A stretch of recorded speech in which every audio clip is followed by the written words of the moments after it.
सड़ती रही लाशें सड़कों पर, भेड़िए फिर भी मौन थे। सड़ती रही लाशें सड़कों पर, भेड़िए फिर भी मौन थे। हमें पढ़ाया अकबर महान, तो महाराणा प्रताप कौन थे। इन पर्सनालिटीज के ऊपर ही क्यों लिखते हैं आप ये कविताएं? सबको बताने के लिए कि महाराणा प्रताप कौन है, भगत सिंह कौन है, रानी लक्ष्मीबाई कौन है, मंगल पांडे कौन है, इन सबका हमारे देश के ऊपर क्या इन्होंने हमारे देश के लिए किया, उसके ऊपर मैं बताने के लिए कविताएं लिखता हूँ। उसको जितने कोड़े मारो बस एक बात निकलती थी, भारत माँ की जय बोलो ये फरियाद निकलती थी। अरे हाँ, उसी भगत सिंह की बात कर रहा हूँ मैं, जिसे देख अंग्रेजी सेना थर थर पिघलती थी। कोई भारत माँ को डायन की गाली दे जाता है, लेकिन 100 गाली होते ही शिशुपाल कट जाते हैं। तुम भी गाली गिनते रहना, जोड़ सिखाने आया हूँ, घायल भारत माता की तस्वीर दिखाने लाया हूँ।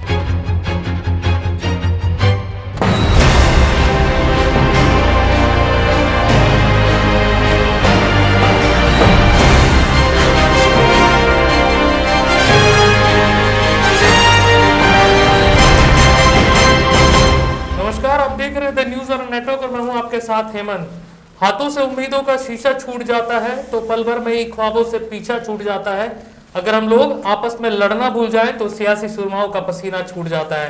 ये शायरी मुझे बहुत पसंद है और मैं पढ़ भी इसलिए रहा हूं क्योंकि हमारे बीच बैठे हैं एक कवि और शायर भी, जो कि अपनी शायरी और कविता के माध्यम से राजनीति पर भी कई बार टिप्पणी कर बैठते हैं और ऐसी विभूतियों पर कविताएं लिखते हैं जिन्होंने आजादी के आंदोलन में भागीदारी की। संयुक्त आर्य इनका नाम है और 13 वर्ष के हैं ये सिर्फ, और 8वीं क्लास के छात्र हैं। सबसे पहले स्वागत संयुक्त जी आपका द न्यूज और नेटवर्क में। और देश के विभिन्न राज्यों में कविताएं पढ़ते रहे हैं और कविताओं से टिप्पणियां करते रहे हैं दूसरों पर भी, लेकिन मैं चाहूंगा सबसे पहले इस सेशन को हम लोग स्टार्ट करें आपकी कविता से। अगर कोई कविता से आप स्टार्ट करना चाहें। मैं अपनी आप सभी के बीच अपनी सबसे प्रिय कविता, जो कि भगत सिंह जी के ऊपर है, आप सभी के बीच रखना चाहता हूँ कि जब भारत की धरती पानी पानी दिखती थी, जब भारत की धरती पानी पानी दिखती थी, जब हर तरफ सिर्फ गुलामी दिखती थी, जब हर एक अपराध खुले आम होते थे, आम तो आम गुठलियों के भी दाम होते थे, तब एक दिन एक अंगार का जन्म हुआ, भारत माँ की जय बोलती एक पुकार का जन्म हुआ। उसको जितने कोड़े मारो, उसको जितने कोड़े मारो, बस एक बात निकलती थी, भारत माँ की जय बोलो ये फरियाद निकलती थी। अरे हाँ, उसी भगत सिंह की बात कर रहा हूँ मैं, जिसे देख अंग्रेजी सेना थर थर पिघलती थी, जिसे देख अंग्रेजी सेना थर थर पिघलती थी। अच्छा, मेरा जो पहला सवाल होगा ये, चलिए कविता तो बहुत अच्छी है, इतिहास की कविता, इतिहास के बारे में बातचीत करेंगे क्योंकि देशभक्ति की कविताएं मेरे हिसाब से अगर कविताएं हैं तो वो सिर्फ वीर रस की कविताएं हैं, प्रेम की कविताएं, हास्य की कविताएं, वो कविताएं नहीं गजल शायर इस सब में चले जाती है। पर अगर कोई कविता असली रूप है कविता का तो वो देशभक्ति की कविता है। और देशभक्ति की कविता पढ़ने में जो आनंद है, जो कविताओं का असली आनंद है, वो देशभक्ति की कविताओं में ही आता है। अच्छा, घर में कौन दिखाता था आपको, क्योंकि आप तो बड़े छोटे हैं, अभी 8 क्लास में ही हैं और इतना इतिहास की जानकारी भी शायद 8वीं क्लास के छात्र को नहीं होती, तो घर में कौन आपको बताता है इतिहास के बारे में कि भाई आज़ादी के आंदोलन में ये जो पर्सनैलिटीज हैं इन्होंने भागीदारी की, तो कौन बताता है? मेरे पापा ने मेरे घर पे बहुत सारी इतिहास की किताबें ला रखी है, मतलब जो कॉमिक्स टाइप इतिहास होता है, इसको पढ़ पढ़ के हम इतिहास समझ सकते हैं। भगत सिंह जी का, सरदार वल्लभ भाई पटेल जी का, और भी जितनी विभूतियां हैं, राम प्रसाद बिस्मिल जी, इन सब का इतिहास है।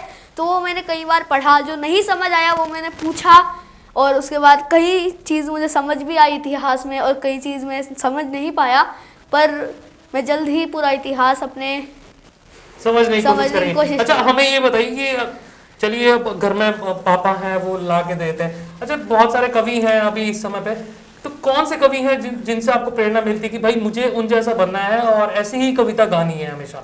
मेरे प्रेरणा स्रोत कवि और मेरे गुरु, जिनको मैं अपना गुरु मानता हूँ, बचपन मतलब जब मैं 3 साल का था तब से मैंने एक कवि की कविता सुनी, जिनका नाम है, बहुत ही माननीय कवि डॉक्टर हरिओम पवार जी।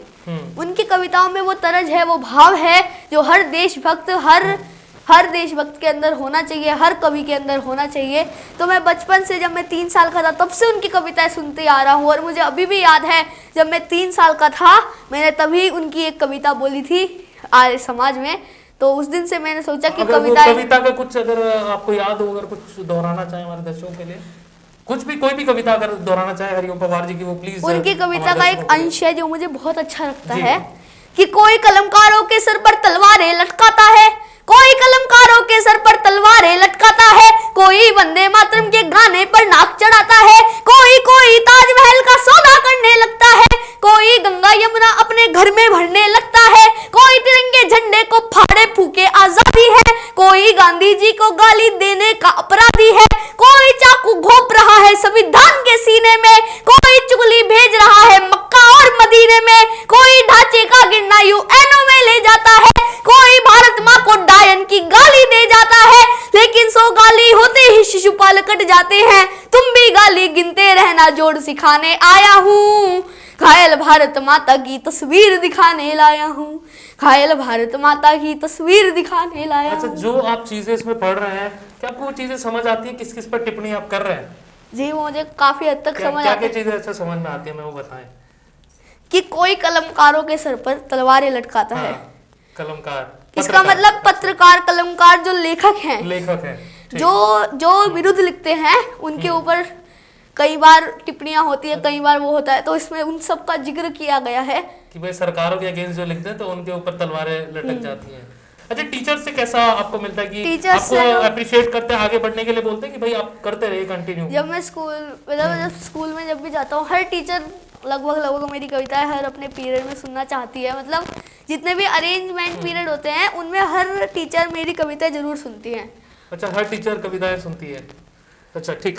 अच्छा, इतने लोगों के साथ आप देश के आसाम तक गए हैं, आप गुवाहाटी भी गए हैं, चेन्नई भी गए हैं, इतने बड़े बड़े लोगों के साथ आपने कविताएं पढ़ी हैं, उनके साथ खड़े होकर डर नहीं महसूस होता आपको कि भाई मैं सिर्फ 13 साल का हूँ और इतने बड़े बड़े कवि हैं, इतने सारे लोग सामने बैठे हैं? कभी ऐसा महसूस हुआ क्योंकि 3 साल से आप कविता देख रहे हैं, पहले तो मुझे अभी भी याद है जब मैंने पहली बार हरिओम पवार जी के सामने कविता बोली थी, तब मैं मंच पर गया और शायद मेरे से कविता निकली ही नहीं मुंह से, मैं इतना घबरा गया था। पर फिर धीरे धीरे करते करते मेरा वो सारा डर खत्म हो गया। मैंने हरिओम पवार जी के सामने भी 5-6 बार कविता बोली तो मेरा वो डर खत्म हो गया। अब मेरे में इतना साहस है, मैं खुद में मानता हूँ कि मेरे में इतना साहस है, मैं कितनी भी संख्या के लोगों के सामने कविता रख सकता हूँ। अच्छा, कोई ऐसा एक्सपीरियंस आपका रहा हो जो उत्तराखंड से बाहर आपने कविता पढ़ी हो और एक अलग सा एक्सपीरियंस कभी रहा हो आपका कि भाई इतने लोगों ने मुझे अप्रिशिएट किया? तो अंतर्राष्ट्रीय आर्य महासम्मेलन हुआ था दिल्ली में, उसमें कम से कम 50 लाख तक की संख्या थी लोगों की और बहुत ही माननीय बड़े बड़े कवि हरिओम पवार जी भी वहाँ पर थे। बहुत ही बड़ा कार्यक्रम हुआ था और वहाँ पर मेरी कविता हुई थी, तो वो मैं अपने लाइफ का सबसे बेस्ट मूवमेंट मानता हूँ अब तक का, कि जो वो कार्यक्रम था वो काफ़ी बड़ा था, इतने लोगों ने मुझको सुना एक साथ और वो लाइव भी चला था, तो उस दिन मुझको बहुत ही अच्छा लगा। अच्छा, वो आपका बेस्ट मोमेंट था। हमें एक वाकया याद है कि डॉक्टर कुमार विश्वास जो है प्रेम के कवि हैं और उन्होंने आपकी कविता अपने पेज से शेयर की थी। वो तो प्रेम के कवि हैं और आप वीर रस के कवि हैं, कितना डिफरेंस? कभी सोचा है कि भाई प्रेम पर मैं लिख दूं कुछ? नहीं, प्रेम पर तो लिखने के लिए बहुत लोग हैं, पर देश के लिखने के लिए बहुत ही कम कवि हैं, तो उसके ऊपर मेरा ज़्यादा ध्यान रहता है। अच्छा, कैसा लगता है जब इतने बड़े कवि आप अपने पेज से, फेसबुक पेज से शेयर करते हैं आपकी कविता? अच्छा लगता है बहुत। अच्छा, कभी बातचीत हुई है इन बड़े जितने भी कवि हैं इन लोगों से आपकी? कई बार बातचीत होती रहती है कवियों से, हरिओम पवार जी से भी काफ़ी बातचीत होती रहती है जब भी कार्यक्रम में जाते हैं। तो क्या क्या कुछ पूछते हो आप इन कवियों से? कुछ पूछते हो कि भाई कैसे मैं ठीक ठाक करूं, क्या मैं ठीक लिख पा रहा हूँ, कहाँ कहाँ गलतियाँ हो रही हैं, ऐसा कुछ पूछते? हाँ जी, पूछता हूँ कई बार उनसे, जितनी भी मैं प्रेरणा ले सकता हूँ, जितनी देर भी मैं उनसे मिलूँ, मैं जितनी उनसे प्रेरणा ले सकता हूँ मैं उतनी लेने की जरूर कोशिश करता हूँ। अच्छा, जरूर कोशिश करते हैं। संयुक्त, मेरा आखिरी सवाल आपसे कि जो विभूतियाँ भारत की हैं जो सीरीज है, तो इन पर्सनैलिटीज के ऊपर ही क्यों लिखते हैं आप ये कविताएं? देखिए, जो हमारे देश का इतिहास है, जब से देश आज़ाद हुआ तब से अब तक इतिहास इतना बदल दिया गया है, था कुछ और बना कुछ दिया। तो इसलिए मैंने सोचा कि आप लोगों को बताने के लिए, सबको बताने के लिए कि महाराणा प्रताप कौन है, भगत सिंह कौन है, रानी लक्ष्मीबाई कौन है, मंगल पांडे कौन है, इन सब का हमारे देश के ऊपर क्या इन्होंने हमारे देश के लिए किया, उसके ऊपर मैं बताने के लिए कविताएं लिखता हूँ। और मेरे पास एक छंद भी है इसके ऊपर पढ़ने के लिए कि सड़ती रही लाशें सड़कों पर, सड़ती रही लाशें सड़कों पर, भेड़िए फिर भी मौन थे, सड़ती रही लाशें सड़कों पर, भेड़िए फिर भी मौन थे, हमें पढ़ाया अकबर महान, तो महाराणा प्रताप कौन थे। हमें पढ़ाया अकबर महान, तो महाराणा प्रताप कौन थे। कि सड़ती रही लाशें सड़कों पर, सड़ती रही लाशें सड़कों पर, गांधी फिर भी मौन थे। हमें पढ़ाया गांधी के चरखे से मिली आजादी, तो 25 साल के वो फांसी पे चढ़ने वाले जवान कौन थे। तो 25 साल के वो फांसी पे चढ़ने वाले जवान कौन थे। जिन क्रांतिकारियों के ऊपर आप कविताएं लिख रहे हैं, उन क्रांतिकारियों के बारे में शायद जानना बहुत जरूरी है, स्कूलों में पढ़ाया जाना बहुत जरूरी है, ऐसा मैं मानता हूँ।